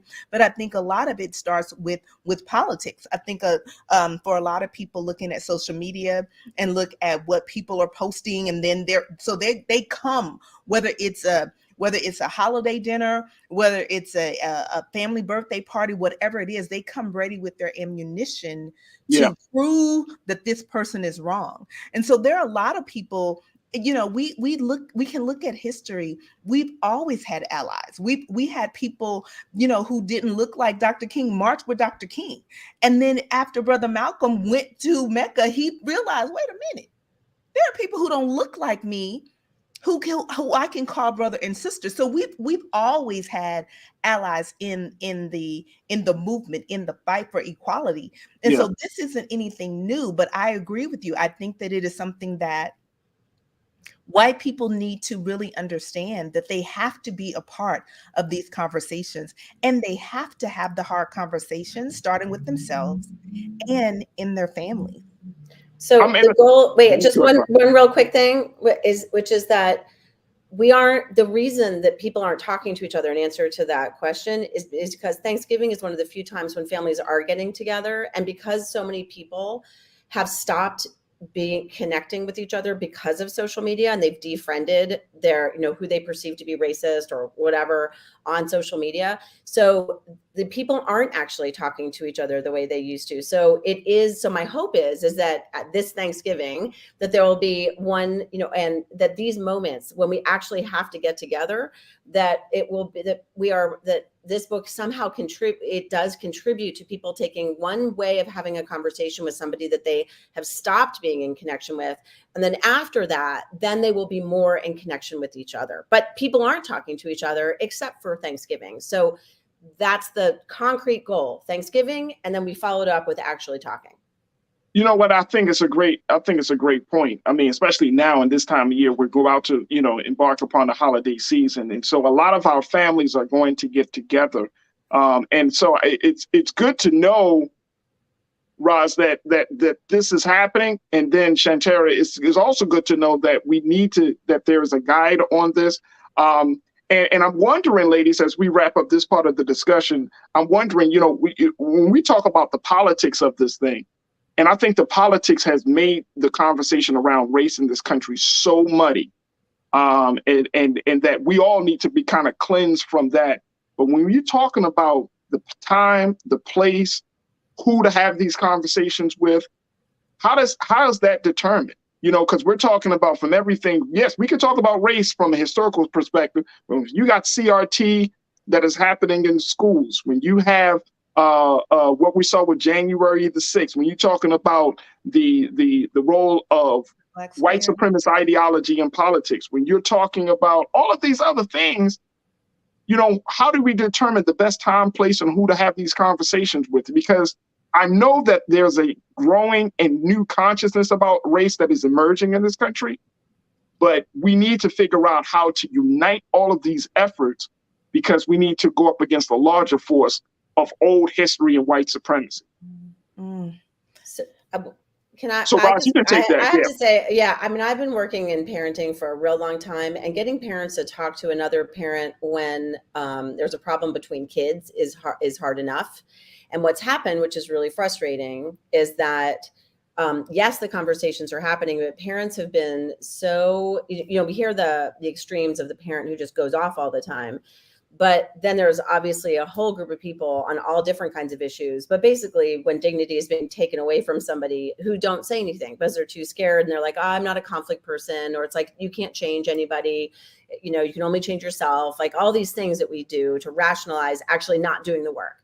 And what I want, and I've been saying, and I'm going to keep saying, because we work a lot with parents and people in schools and communities that way, is when you're at a PTA meeting and people start saying, we can't have these books in this library, we can't use the word equity or inclusion in classrooms like I was dealing with in Colorado last year, that you as a parent say, it is not political, and it is not a political agenda to keep children safe and feel that they belong in a classroom, and that every child walking into this classroom feels that they are to be treated with dignity and worth, and that everyone in this school must be treated with dignity and worth, no matter how righteous you think your cause.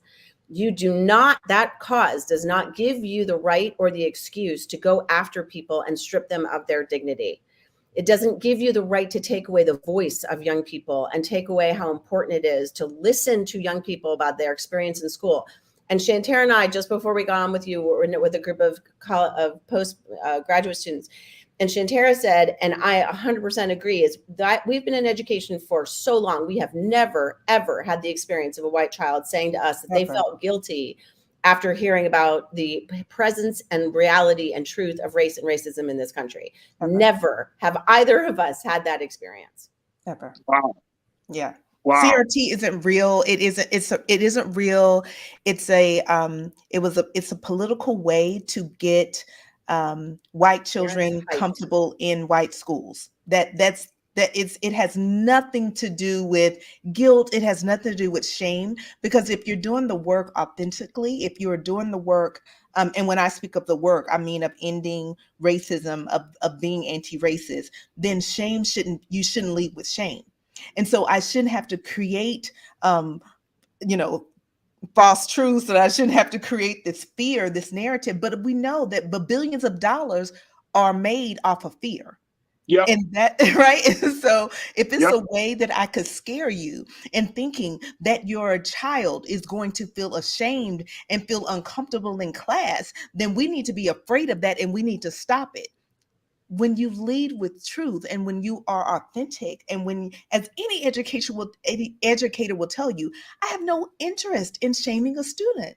It's not real, right? And so if we don't teach the truth, and when I say the truth, I mean, if we don't teach history, if we don't teach current events, if we don't talk about this, our young people are also looking at us like, do y'all think we are crazy? Do you think we don't have social media? Do you think we can't read? Like they call us foolish because of this idea of thinking we are doing this to protect you. But we need to call it what it is. We are doing this to protect white children in classrooms. Absolutely. Absolutely. Well, Shantara McBride, Rosalind Wiseman, I am so grateful and thankful to both of you ladies for putting out this book, for us to even have a courageous conversation about race. And it's important. But more importantly, I'm thankful that both of you and folks are checking in online and say they appreciate the transparency and appreciate the authenticity, that we can at least have these discussions. And so, folks, the book is called Courageous Discomfort: How to Have Important Life-Changing Conversations About Race and Racism. There's the book, folks. 20 tough questions about race and racism answered by these two dynamic women educators that are doing a fantastic job of bringing some level of awareness and light to the dark conversation of race and racism in this country. So, Shantara, Rosalind, thank you so much for being here on the show. What's the website? How can folks get more information about the work that both of you are doing? If you go to courageousdiscomfort.com, you can order the book from your local independent bookstore, because we know the importance of supporting our communities. And you can also, if we're we're on book tour right now, if we're in a city near you, you can come to see us. If we are not coming to a city near you, complain and get us there. But if you go to courageousdiscomfort.com, you will see all the information, including if you want to have a book club discussion, we have some questions there already for you. There it is. Look at that beautiful website. Look at those ladies right there. I know, there we are. There you are. There you go, right there. All right, folks. Look at that. There it is. Courageous Discomfort, Conversations About Race and Racism. Here are the two authors, Rosalind Wiseman, Shantara McBride.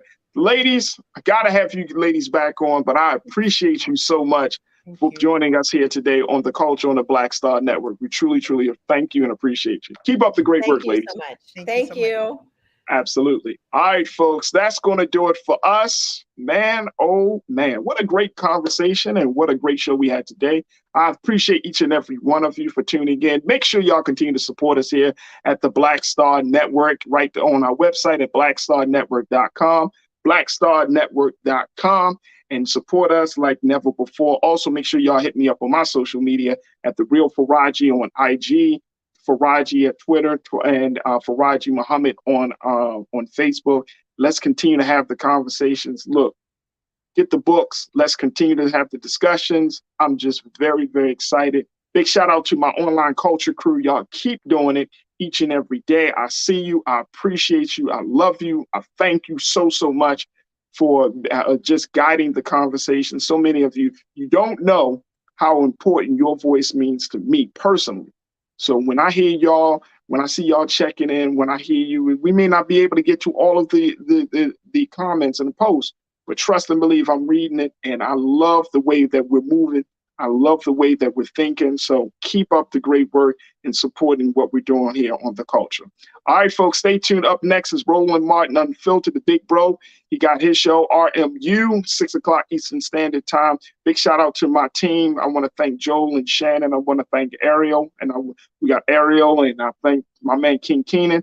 And I want to thank them so much and my fantastic control room for making this show so great and so impactful the way it is. So thank you, thank you, thank you. As always, never be afraid to challenge what's wrong. Stand for what's right while being yourself in the process. God willing, we'll talk tomorrow for another exciting edition of The Culture right here on the Black Star Network. Peace.